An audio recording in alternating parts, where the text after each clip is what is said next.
Uh, Greetings, fellow armchair Imagineers. It's Johnny Mac here.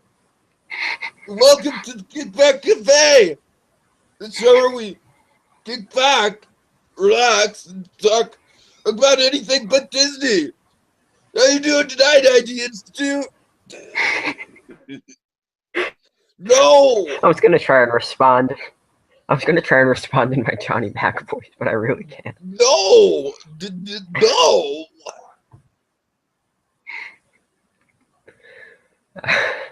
Okay, I should have gotten the no sound clip.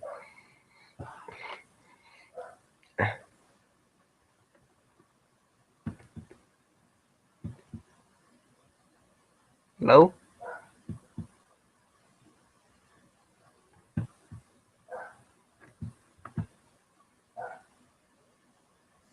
Wow, I'm sorry. Hello? Yeah, Okay. you did. I think. All right. Yes, I'm aware. I'm muted. Yes. All right. Yes. So we are 3 weeks into Big Brother Canada, or I'm sorry, fucking Big Brother Canada. Oh, I am not the most alert and awake for this podcast. We are 3 weeks into Big Brother US 17. We've had the first 3 people walk out the door, conveniently enough, all from your side of the fantasy draft, more or less. Oh, yes. Oh, yes. So, essentially, that's what we're here to do. Essentially, IDI, you and I have this very competitive fantasy draft that we like to do. We didn't do one for Survivor, did we? No. I don't. No, That's kind no. of a shame I that don't we think never we. did one for Survivor. Yeah. Well, Oh wait, whatever. for second chances. Oh, yeah, that's right. We do have one for second chances, but that's waiting in the wing. Well, we And did I'm one for who we think is gonna get Rick on the show. So true. And I'm glad that, like, if we're gonna, like, we need to do another one soon before there's, like, spoilers galore, but that's a whole different story. mhm. So yeah, what we're gonna do, we're gonna kind of talk about ID Institute and myself. We now, when the chaos is all said and done, we have a team of 7 apiece to our name, a fantasy team of 7. Interesting because they're both from different sides of the house, and I feel like it's a real mismatch of players. So before we get into kind of the individual people from our fantasy draft and everything, how you been liking this season so far? What was that? Sorry. You're muted again. All right. How have you been liking the season?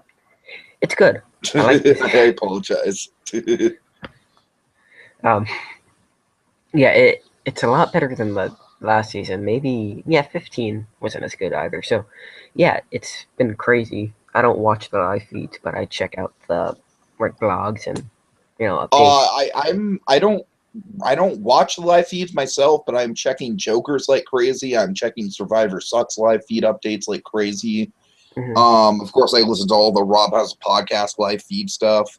Yeah. So I feel like I'm pretty much on top of what's going to be going on with the live feeds. Yeah, same here. Yeah. And we have a good cast. There's a few floaters, non-entities, but Becky and Jackie. yeah. I got hit by a train when I was walking. Yeah.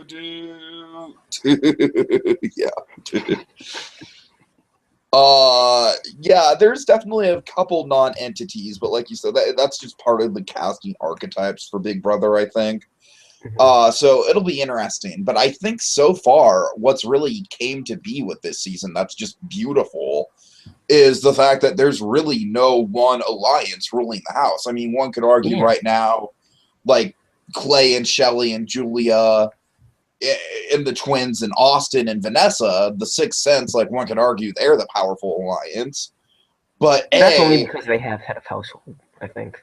Exactly. It's only because they've won HOH twice, and it's only because it's kind of a recency sort of thing. It's like, and I just don't think that alliance, especially with the tension between Austin and Liz and everything like that, I don't think that alliance is going to be like freaking detonators or anything like that. I don't think we have to worry about a damn detonators alliance this season at all.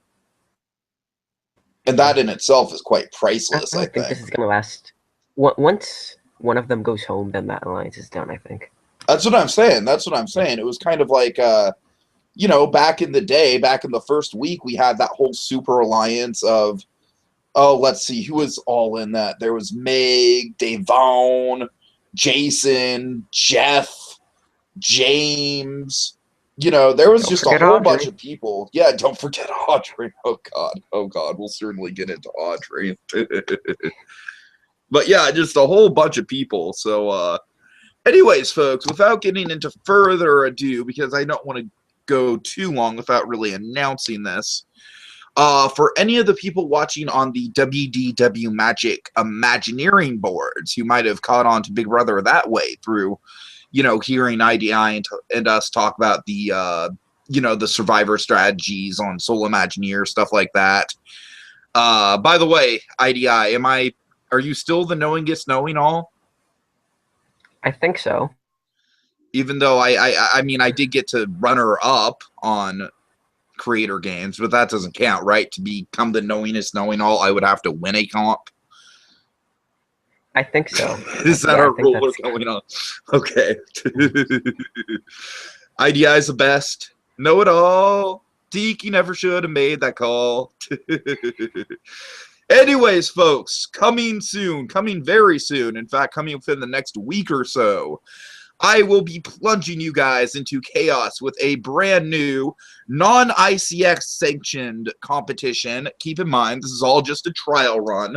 It is a matter of fact, we plan on hosting at least 2 to 3 of these trial seasons before going to the official ICS community with a proposal for the 2017 season. But we definitely want to try and get a Big Brother style Imagineering game off the bat.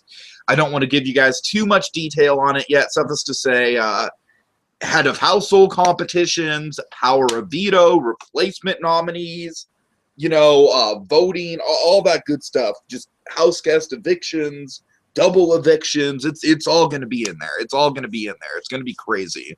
And I'd like to proudly announce my competition, even though this might go over the heads of some people. I'd like to just simply name my competition instead of Big Brother, name it 1984, the novel in which Big Brother was based off of. So yeah, look for 1984, an Imagineering competition, popping up soon on wdwmagic.com. Again, it'll be first in the trial run, so definitely look forward to that. I feel like even in the trial run stage of the game, we got some really cool concepts we want to test out for you guys. Ooh, all right. So without further ado, ID Institute, you want to jump right into your spectacular failure of a draft? Sure. All right. So your first pick was Devon. Yeah. Mm-hmm. So how you feeling about that in retrospect?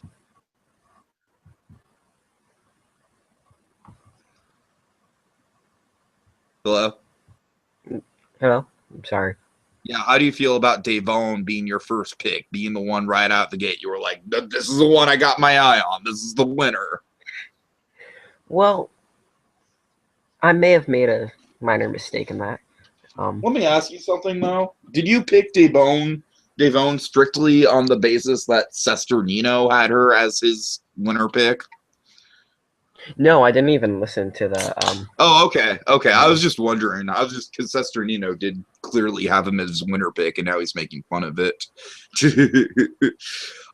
One thing I can say about Devon, probably the nicest thing I can say about Devon, is when she was in that house, she was a character, a straight-up character when it came to DRs. Like, she delivered some of the best diary rooms out of anyone in that damn house. And for that reason alone, in spite of any of her strategic mishaps or whatever, or emotional blow-ups, I think that definitely caused her some goodwill with at least the Big Brother fans.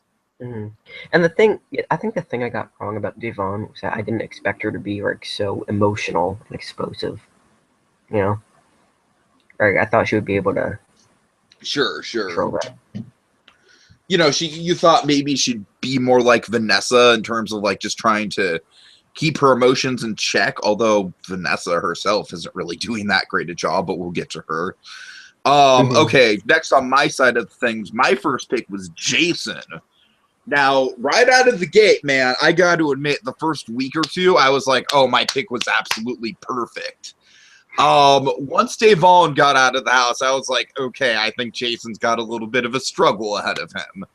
I love the kid. I think "Oh my Lanta" is a hilarious catchphrase. Oh my Lanta. I think he adds something to the feeds. Having said that, he's got this mean-spirited stroke about him, and he's just sort of very naturally kind of falls into the gossip kind of role.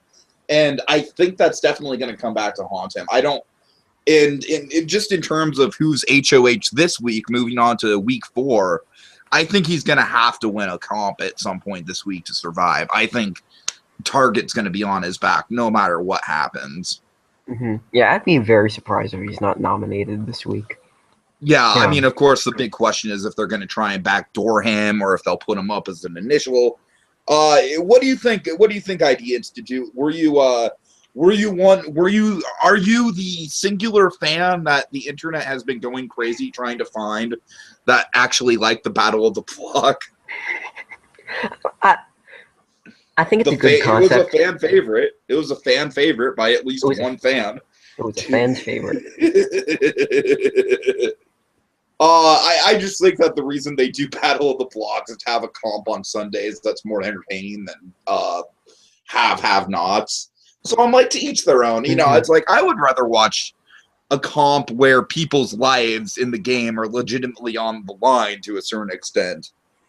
Rather than just like, oh my God, I can't be on Slop again next week, bro. You know, it's just kind of like the concept of the Battle of the Block. It's just the last season with the bomb squad. It didn't work at all. Yeah, and of course, I feel like this season in general has a perfect setup.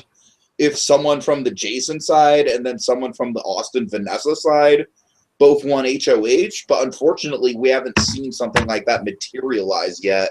And I feel like that's actually like a dream situation that the producers would like to have happen. They're going to keep bringing back the Battle of the Block until that happens. Oh, dear God. Oh, okay. Or until one of the HOHs who was dethroned as HOH goes up on the block and then gets eliminated. Oh, they're dying for that to happen. Yeah. Okay, let's go on to your second pick. This was almost as insightful as your first pick, because your first pick, you picked the second person eliminated, and your second pick, you picked the first person eliminated. Yeah, good job. Okay. I really saw Jace as being like America's hero, or the Hayden, except he goes like 3rd or 4th. No, you failed. You failed. And okay, go back, watch our cast assessment. I specifically point out this whole surfer archetype of, like, you know, the Davids and the Bradens, and even like Let's Season to a certain extent, you know, like the Haydens. You know, these surfer guys just do not have a good track record in the house at all. And as soon as I saw Jace, I knew he was just going to overcome that. You know, he'd have to overcome that sort of like just sociological hurdle for some reason that Big Brother seems to enforce upon these surfer guys. And I don't know. I just think it's the fact that they come across as such big alpha males mixed with the fact that they're easily agreeable to be put up on the block. I don't know. It's Hayden did good. I mean, I certainly think that Jace was entertaining. Like, he was certainly more captivating TV than someone like, oh, God, who the hell was it? David Gurdon, you know, someone like him. I mean, that's just like a dearth of entertainment right there. I appreciated his complex relationship with Steve, if we can call it that much. I don't want to get into it too much, but I appreciated the fact that, like, you know, he was trying to have Steve's back, and Steve was trying to go in his own best interest. It kind of created some interesting little dynamics right off the block. And I didn't really get mad at Jace for grilling Steve out, just because that's kind of the nature of the game, you know? It's not like he was making any personal attacks against Steve or anything. He was just like, hey, man, Like, they just came after me, and now they're going to come after you. You know, everything was saying to Steve in that video clip people have been circulating is pretty much just game talk and nothing else. So, all right. So with that in mind, let's see. Let's get to my number 2 pick. Is Meg. Yeah. Hey, so I gotta like Meg. say, I think people are sleeping on Meg. I really do. I think there's a lot of like underrating and just pretending that she's someone in there who's just doing jack shit in terms of socializing. Let me tell you, Meg has 10,000 times the amount of gameplay displayed over someone like Becky or Jackie, where it's just like, why are they even in the house? They have no influence. They have no rule. They have no social connections at all. They're floating from week to week. Meg, I really do think she makes a genuine ton of effort to get in bed with everybody. No pun intended. No pun intended. I think she's a social butterfly, and we saw that from the first week of the feeds, and I really do think that she can carry that whole thing all the way to the end. If she wins, it's definitely going to be more of a social thing than a strategic thing, but being as though her background, I can totally see that working in her favor, because she just is kind of this cool offbeat chick that no one really wants to get rid of, because in general, she just makes the house a little more level-headed. And that, well, yeah, I completely agree with that, but that's why I don't like her. I don't want that to be the outcome of the season, you know? I mean, to a certain extent, I agree with you. It's just I'm biased because I have a big freaking old crush on her. So, I don't know. I'm just like, if my crush dominated the season, I'd be like, yeah, yeah. I don't know. Let's see. I'm trying to think of a time when my crush actually dominated the season. What was my crush from... What was my crush from BB15? I think my crush from BB15 was... I don't even remember. In BB4 and BB16, I could care fucking less about any of those people. I don't know. Look, all I'm saying is that I don't even know what I'm saying at this point. Let's move on. So, okay, now we get to your picks that are still in the game. So we get to your number 3 pick, which I actually think was a good kind of long-term investment on your end, which is Vanessa. Yeah, I think she's doing okay. I flip-flop on her. I really do. I go back and forth if I think she's playing a, like, masterful Derek-type game that's got, like, no holes in it, or if she's playing, like, a very sort of sloppy, emotional game. I don't know. What do you think? Because I feel like sometimes when she turns on the emotion, she's doing so specifically to appear emotional and throw off everyone else. So that's why I'm so kind of perplexed by Vanessa as a character and as a strategist. The thing about Vanessa that does worry me, though, is that once she gets into... And especially, like, once she gets... Huh? Sorry, Hello? I didn't hear you for a second there. Yeah, especially, like, once she gets into power, like, for example, like, her close allies are HOH this week. So what was she doing in the HOH room last night? Simply running her mouth for the whole time, talking about strategies until, like, 4 in the morning. So, I don't know. I just think she lets her imagination get the best of her sometimes when it comes to the game. I wish if she just chill, she'd have a much better shot at actually taking this thing. Because I feel like she takes a lot of stuff that happens that's not even that big of a deal and then twists them way out of context. Yeah. Yeah, I can see that. Okay. I think she's trying to play a Derek game, but she's going a little too hard. You know? Right. I definitely see Derek in terms of her strategy for sure, but she's just being a little more clueless than Derek was about it, a little more sloppy. All right. Okay. So next one on my list is a very interesting character indeed. We have Miss Audrey. Yeah, that was my number 3 pick. I gotta say, in the first week, I was just kicking myself for having Audrey so high on my draft. Now, I'm feeling good about it.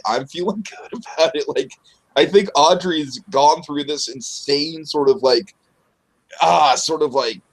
gauntlet in the game where everyone wanted her out, and now it's gotten all the way back to the beginning where I feel like people are coming around towards feeling sorry for her again. I feel like there are far bigger political threats to Fry right now. There's people who have a far bigger impact and influence over other people in the house than Audrey do. So I think Audrey is just going to keep skating by. I really do. I would be surprised if she didn't make at least the merge at this point. Or I'm sorry, at least the jury. Yeah, well, there's this season they're going to do it the same way that they have in 15 and 16, where it's a jury of 9, probably, right? That'd be my best guess. A jury of 9 with final 2, so it started 11. Yeah. So there's only 2 more weeks to go. Liz or Shelly aren't going to nominate her. Sure, that's what I'm saying. Like she's basically had a free pass. I'd say she got lucky in the week that Devon got out. Like she genuinely probably should have gone home that week. I'd say ever since then she's gotten free passes just based on who's been in power. Mm-hmm. She's not even doing anything, and still people are like, gotta get her out. She's not doing anything. She's really laying low. She's really just kind of playing the game of like, oh, I'm going to be furniture at this point, you know? Mm-hmm.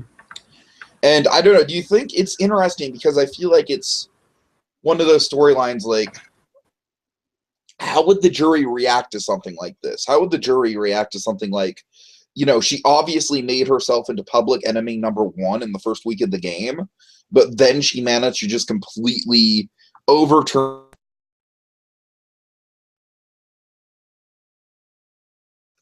and then get herself into the final 2.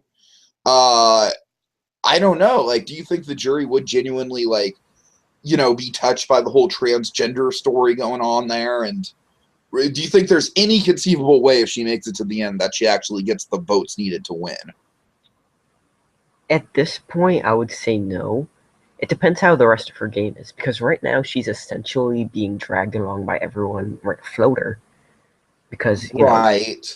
So if this was the end now, the thing is the numbers grow. You know, as the numbers dwindle more and more, that gives Audrey more room to play. Yeah, if she starts playing a smart game like in the latter half, then she can win. Or even a fucking chaotic game in the latter half, and she just gets lucky with who wins the comp. You know, with who wins the comps. Mm-hmm. Yeah, she's an interesting character arc. An interesting arc, I'll give you that. I don't necessarily think she makes the best like on-screen character. I think her actions are definitely more compelling than like her diary rooms. You know what I mean? Mm-hmm.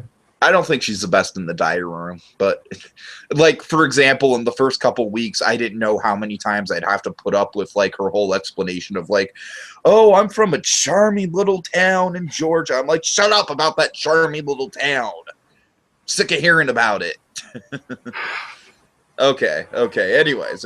So we have next, jumping back to your team, we have Beckers. Easily the most relevant person in the entire house.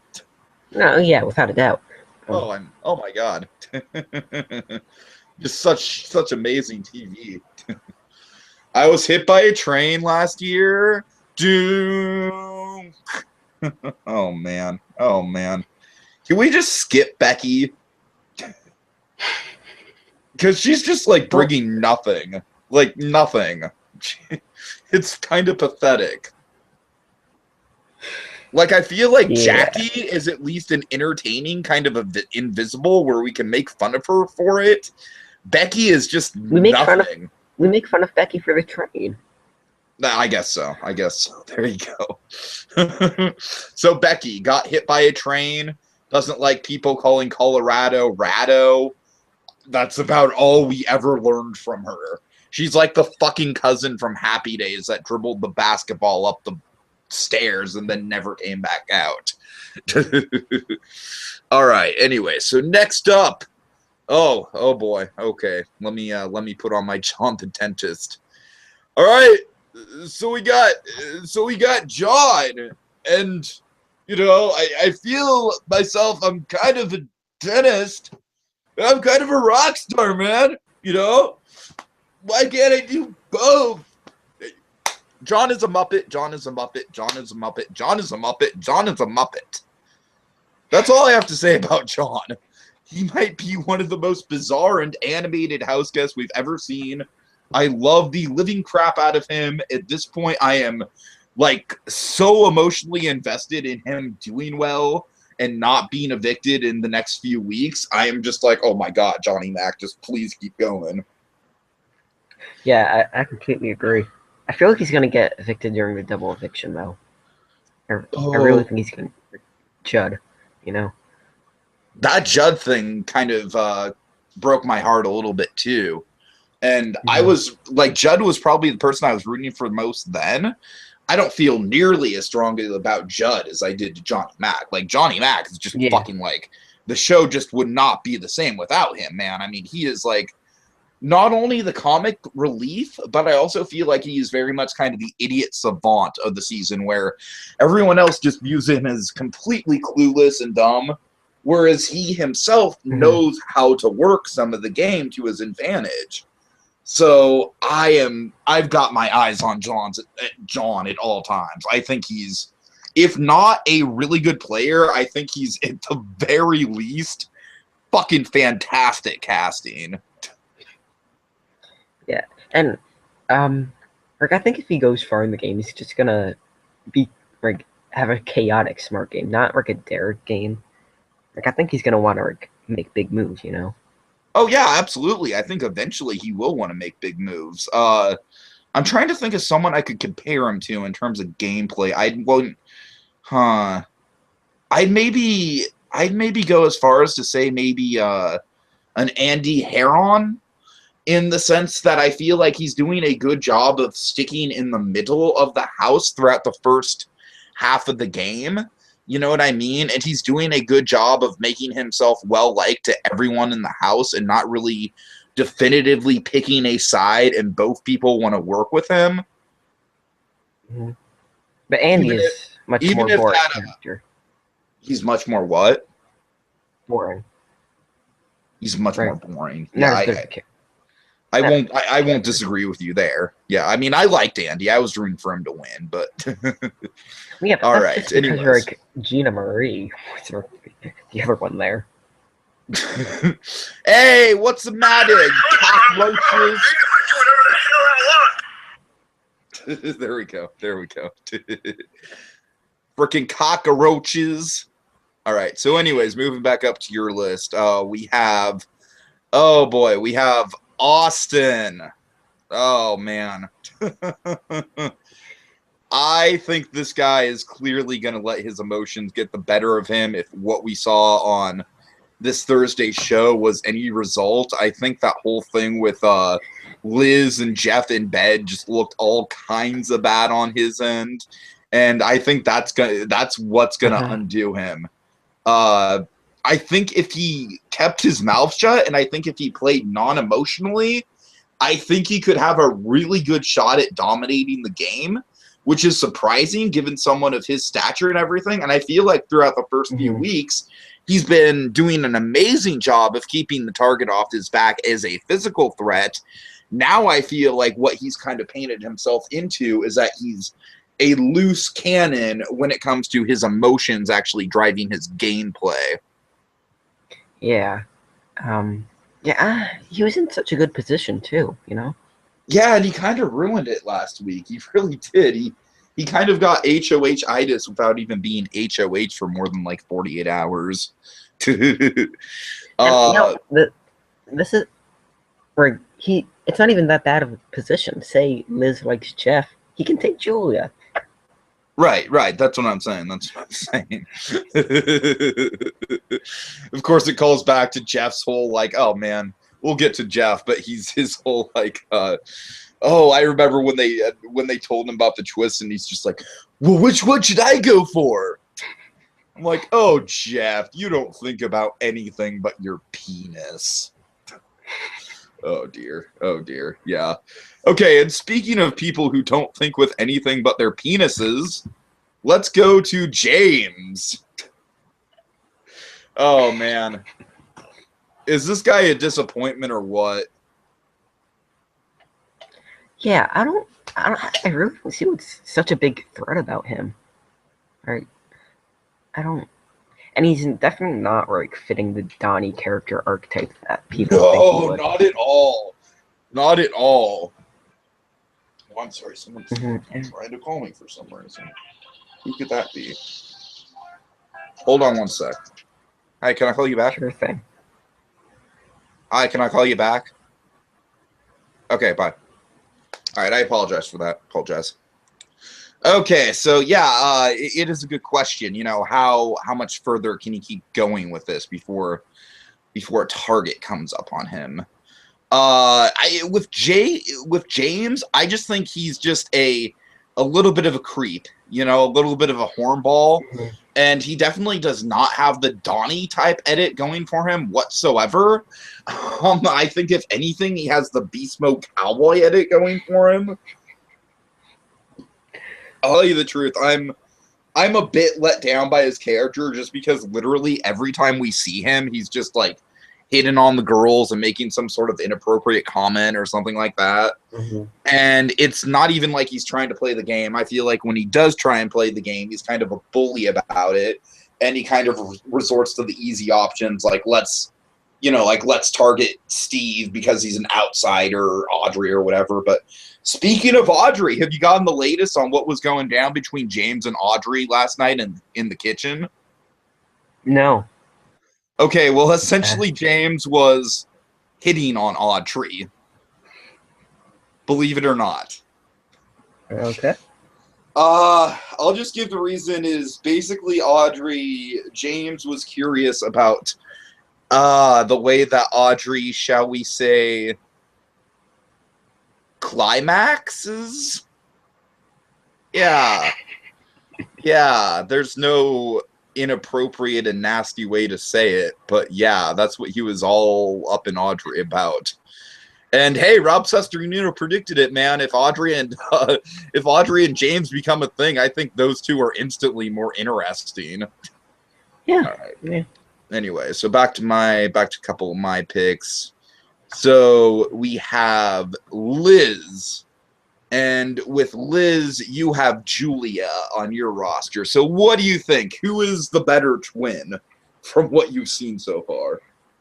I have no idea. You know, if they both enter the house, 99% of America is going to have no idea who is who. And it's just going to be so confusing. As far as I know, I think Julia's the nicer one. But I could be completely wrong. I think Julia's the one that at least kind of has more intuition for the game, and Liz is kind of more just the model / actress who was really just cast to look good in a bikini. Oh, I think it's the other way around. You think it's the other way around? Okay, you see, this is how much I can freaking keep track of it. Liz is Thickums, right? I think so. God. Yeah, I don't know. Either way, what do you think of the twist? And it's interesting how they're handling it because literally everyone knows at this point, and yet they still keep switching back Audrey. and forth. Is Audrey even know? Audrey was officially let in last night. Okay. Yeah, that was some breaking news in the house. Like, I feel like people are trusting with Audrey as long as the news is, like, not fresh. You know, if it's, like, a couple weeks old and there's not really a lot you can do with it, people can be like, oh, all right, Audrey, by the way, this is going on. So, yeah, everyone knows. How do you think CBS is going to even reveal it? Is it just going to be like, oh, hi, guys, I'm Liz, and I'm Julia, and you guys have all met us already, but we're coming both into the house. We're both house guests now. I think it would be hilarious. I'm sure Julie Chen has no idea what's going on in the house, or she does not follow the show. And so she's going to That's untrue. That's untrue. She doesn't. She does. Yeah, Yeah, she does. I mean, remember how much she grilled Jeff about like Jackie being a non-entity and everything like that? I think that was CB where the producers telling her what to say though. Like, I don't know about that. I think the Chenbots gets into her show. I really do. I think she has all her right, favorites and her non-favorites. All right. So let's see. So we have Liz, we have Julia. We're getting down to kind of the bottom of the barrel draft picks right now. You want to talk about Clay? Clay's smarter than I think people are giving him credit for. I will admit to that. Yeah, I do He's a think that. rational thinker. Like, he's not just some dumb guy in there to hook up with Shelly. I'm just gonna I mean, say this right now. I think Clay and Shelly is kind of like the power couple in the house right now, where I don't like anything about them on a personal level. Like, if I were ever trapped in a house with them, those would be the types of people that would be like, ha ha ha, let's make fun of the nerdy podcasting guy and fucking ridicule him 24/7 because he's different from us. Like, I would not be getting along with Clay and Shelly at frickin' all. Having said that, I respect the two of them for the game that they're playing and for having the balls to get out targets that not all of the house might want out, and for genuinely knowing where to go where there's numbers and where there's going to be numbers that people will stick with you. I think they've been doing a really good job of just all of that. Yeah, I agree. Yeah, that's. I mean, we pretty much covered Shelly too. Yeah. But, So I guess and I think when they're targeted, that's going to be good TV because if one of is put on by one nominee, the other is by another nominee. Them competing against each other is going to be good. And after all, we want good TV, right? I like good TV. Does Do you like good everybody TV? want good fucking TV? Oh god. Okay, we've only got a couple more of these people to get through. So let's start with Steve. I have had a turnaround on this kid because when I saw Steve in his little like pregame interview thing, I was so turned off to Steve just based on the fact that he was just like, okay, let me tell you how I'm going to do things. I'm going to come in here and I'm going to make this alliance and I'm going to make this move and I'm going to make this move. I'm going to partner up with this person. And he just had this whole draft of his gameplay going on. I'm like, dude, you're going to fail if you go in like that. You just are. So I was not high up at Steve in the slightest. And I don't think Steve has been doing quite like an Ian Terry level job of making himself lovable to the house, but I think he's doing a good job of turning his quirkiness that was once off-putting into something that is relatively endearing to his house guests. And I feel like he's been a good... And by the way, don't you think that him with a beard just makes him look a lot less awkward? Yeah.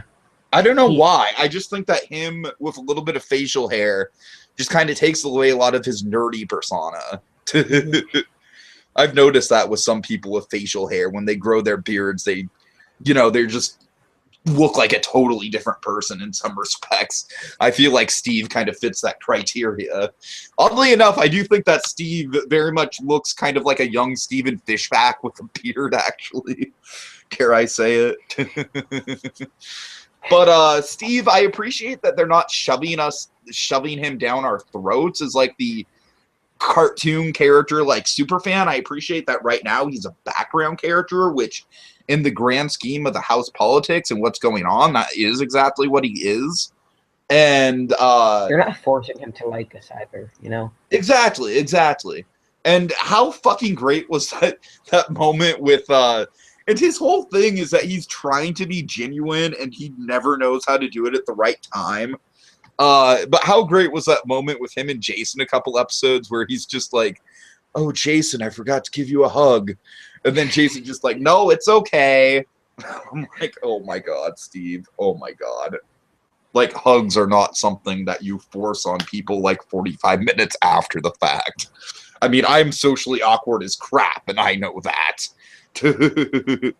But No, Steve, when I got him on my fantasy draft, I was like, oh, no, I have to take Steve. Now he's someone I'm happy to have on my draft. I think he could potentially do well. All right. Yeah. And you're ready to talk about the most compelling and jaw-dropping and earth-shattering television ever? Mm-hmm. That is the presence of Jackie. Who? Yeah, exactly. Jackie. Okay, so at this point, do you say Jeff and Jackie coming into the house, an absolute bust? Yeah. Do you follow The Amazing Race? I used to follow The Amazing Race like way, way back in the day. There's only a select few teams that they would have had on that I would have genuinely been like, oh, okay, like I'm stoked to see them on. But no, Jeff and Jackie, they, as far as I know, they were like just a very incredibly middle of the road team and did not. So yeah, I mean, let's just kind of talk about both Jeff and Jackie. I feel like Jeff actually, it's funny because when they first came on, I feel like Jeff kind of came off as like the way more boring of the two because Jackie kept having these. Jackie kept having these confessionals of like, oh, I'm a firecracker and blah, blah, blah, blah, blah, blah, blah. And then meanwhile, the first night Jeff came in, all you saw from him really was like, hey, I'm Jeff. Hey, dudes. I'm a nice guy, man. You know? But my God, what a feed character Jeff turned out to be. And we only really got to see the true extent of that in like the last episode or two that Jeff was around. So what do you think of that? What do you think of Jeff just going crazy, putting his foot in all kinds of different alliances? And I actually do think we lost a legitimately good person in terms of, not so much in terms of personality, but definitely in terms of a person who was trying hard to shake up the game, but not doing a good job of it, and entertainingly not doing a good job of it. I don't know. He'll be missed to a certain extent. We probably shouldn't even touch on the TMZ story, right? No. Oh, God. To be fair, though, I'm surprised that this is the most scandalous thing that they've gotten out of the house guests so far, because it seems like in terms of like racist and or sexist, bigoted type comments that we hear, there's really been nothing. These people have been keeping on their best behavior. So, but no, in general, just to kind of wrap things up, I definitely think that Big Brother 17 so far, at the very, very least, I think is a step up from the past two seasons we've had. And I didn't even think that Big Brother's freaking 13 and 14 were even that great. They certainly both had their moments, but I think both those seasons kind of had some awful house guests that got really far. Like Adam Pock just kind of painted this really bad memory of Big BB13, and then Rachel winning. That was just not pleasant. And then BB14, I love Ian, and I love what Ian did. I just could not stand Danielle and Shane in that season. And I thought those two were the most milquetoast, annoying people, and they got so far. So, you know what I mean? It's just one of those things where it's like, it just kind of depends on who gets far, and if people get far that you just can't stand. And of course, I do think Big Brother 16 is the worst fucking season of the show they've ever done, besides maybe Big Brother 1. That doesn't even count. Like, 16 was abysmal from all ends. It was awful, just awful television. And I am not nearly to that point of not wanting to watch the episodes, you know, or just to check the live feeds just to see who won veto. Because that's where I was at the point where I want to say about Zach got evicted in Big Brother 16. I was like, I can't even watch this anymore, man. I cannot justify spending an hour and a half, 2 hours of my time watching these 3 episodes every week. I know that Derek's going to win. I know for a fact that he's not even going to be challenged enough to be put up on the block. Oh man, it was bad. And then I think the worst part about that was like the season was doing poorly towards the end, and then they had to throw in the rewind twist. It basically saved Victoria and sent Frankie out the door. Oh, that's brutal. It was. And I mean, everyone hates Frankie, but still, he was a good character to hate. you know. I thought Frankie was a good character. I thought so. I mean, there's certain personal things he said in the house that I will not forgive him for, but definitely just in terms of casting a TV villain, I think they did a good job with him for sure. The problem is they think he's a hero, though. Yeah, that is a problem. Oh, God. All right, anyways. So do you want me to kind of recap the fantasy teams that you and I both currently are in possession of? Sure. All right, let me see. Just let me make sure that they're even, just in case I made mistakes. You have 2, 3, 4, 5, 6. You have 7, and I have. Okay, perfect. So on your end, you have Vanessa, Becky, Austin, James, Clay, Jackie, and Julia. On my end, I have Jason, Meg, Audrey, John, no, Liz, Steve, and I believe Shelly. Yeah, Shelly. So what do you think? Who has the upper hand so far? Because in spite of you losing a few early people, I made sure that it was going to be even with 14 house guests left. So now we have 7 people each, so we don't even have to worry about, about Jason Devon going out first. So what do you think? I think I have a good team. I think you have a good team. Right now, I think most of your team is the people in power, which is the only thing that makes me wary. However, I think that my team is composed of more long-term players that could do damage than your team is. I think your team is more composed of people like an Austin and like a James and even like a Vanessa who have a lot of potential to just implode their game early on. James doesn't have a game. James doesn't have a soul, man. James is just creepy, and I don't like him. No, you're right, though. You're right. All right. Anyway, so I think that kind of puts to rest our Big Brother weeks 1 through 3 recap. Anything in particular catch your eye? Just anything that we haven't gone over yet that caught your eye about this season so far? Did we talk about the takeover thing yet? Get ready for a takeover! Get ready for a takeover! What? Oh. What is going on? Oh no, is England going to come into this podcast and start chastising me? Oh no. Okay, takeover. Fine. Really quick. So, let's see. What was it week 1? It was the fact that Jeff and Jackie came into the house. I'd say at this point, with Jeff being evicted and Jackie being one of the most boring people ever cast on the show this side of Victoria, that's a failure of a tryst. Yeah, and even Blair and Haley last season, they would have been great. Mm-hmm. You don't know that, do you? No, I don't. No. All right. So then we have week 2. We have Kathy Girthin and the last laugh twist. I actually think had potential to create some really interesting dynamics. They just fucked up by having it be on the week in Big Brother that statistically it's the most possible to have a unanimous vote.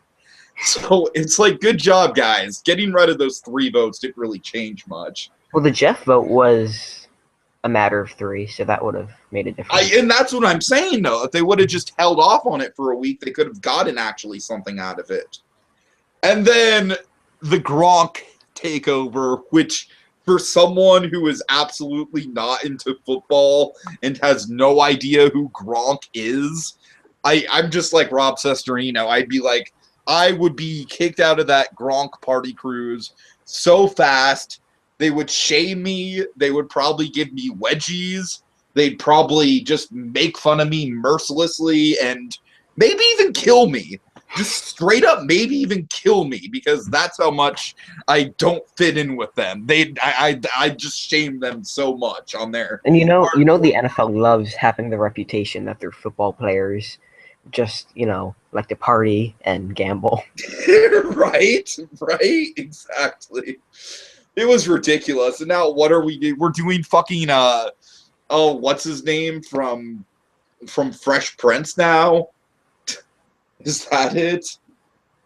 I don't even know what the takeover is this week. It was something to do with the 90s, I thought, and I heard from Joker's updates or something like that it's going to be Carlton from Fresh Prince, the actor who played Carlton. I don't know. But is there an actual twist to the game, or is it just like, hey, I'm here and I'm going to play 90s music like 5 times a week? It's probably going to be that. It's probably going to be like, get ready for a 90s takeover. And in all honesty, I like that better because it doesn't interfere with the gameplay. Let's play some Super Nintendo and get popped up on sugar treats. Let's go watch some Angry Beavers. Yeah. I mean, of course, the big pratfall and hurdle they have to overcome with the takeover thing is they know it and we know it. They sometimes like to rig the game for their favorites, and they obviously have a vested interest in Audrey. So right now I feel like they're skating on tiptoes with the takeovers in terms of trying to pass it off like they don't have influence, and at the same time they want to have the influence in there just in case. I don't know. So far, though, I can tell you that I don't think it's been as bad as Big Brother Canada 3, which didn't call it the takeover or anything like that, but literally Big Brothers Canada 3 had the thing called the Twistos Twists, which was just literally like a weekly thing, and it was essentially the same concept as the BB takeover. And that just made the game completely fucking random. And I don't think the takeover's doing that to the game, at least. You know what I mean? Like, it's not making anything into, like, a crapshoot. What I just don't like about it, Rick, right now, is that it's making the show gimmicky. And, Big Brother gimmicky? Well, I mean, Rick, even more... A show in which every first competition of the summer always has to do with them trying to slide on something phallic-shaped? Yeah, I don't know. I think we lost the whole right to call ourselves non-gimmicky a long time ago, man. I think around season 3 or season 4 was probably the last time we could get away with saying Big Brother, a classy, dignified, non-gimmicky show. Oh, man. We've been going down a dark path for a while. Yeah, that's the only thing I don't like about the show, really. It's just something you have to put up with. I mean, obviously, like, oh my god, if Survivor producers took Survivor as unseriously as Big Brother producers take Big Brother, Survivor would be goddamn canceled. Mm-hmm. You know what I mean? Because it's like, they're just, because if they just treated it like that, it's like, oh, like just obviously staged confessionals, and I don't know. It's just fun, man. And you know what? If Big Brother didn't have the live feed element to it, I probably would not give a damn.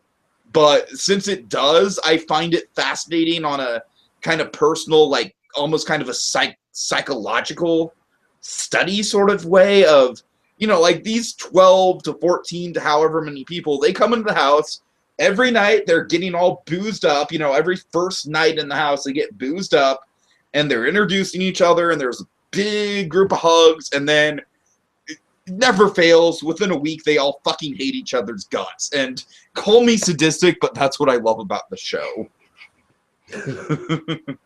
I just love seeing that breakdown of friendships and bonds. I'm just a bad person, I think. At least I can admit it. All right. So, I guess that's pretty much it. It's a good season, Yeah, I'd say so. You and I, we should probably meet up here, probably again to talk about the game once it gets into the jury phase. I don't think it'd benefit us to talk about every single episode or every single week, because I just don't think there's enough going on week to week to give us an interesting podcast format to do it in. But I think doing it this format, doing it like every few evictions, is cool, and especially if we do it on the basis of like how our fantasy drafts are stacking up against each other. It should be fun. And right now, like I said, I am definitely way more optimistic about this season than I was for any season since I'd say maybe, dare I say, even Big Brother 11. Like it goes all the way back to then, to Big Brother 11, that I've been this interested in a season and practically everyone in it besides Becky and Jackie. So yeah, all right. So I think we got it out of the way. So let's see. Let's see. I did my Johnny Mac, so why don't you give us a Johnny Mac to end us out on? Should I play the sound clip? If you feel like you can't do the voice, then sure. You know, you know, there's some podcasters who have the balls to do the Johnny Mac voice. There's others just play the sound clips. Which one are you, IDI? All right. And yes, John the Rockstar Dentist is a Muppet. He is a Muppet. He is a Muppet. That is all. All right. See you later, folks.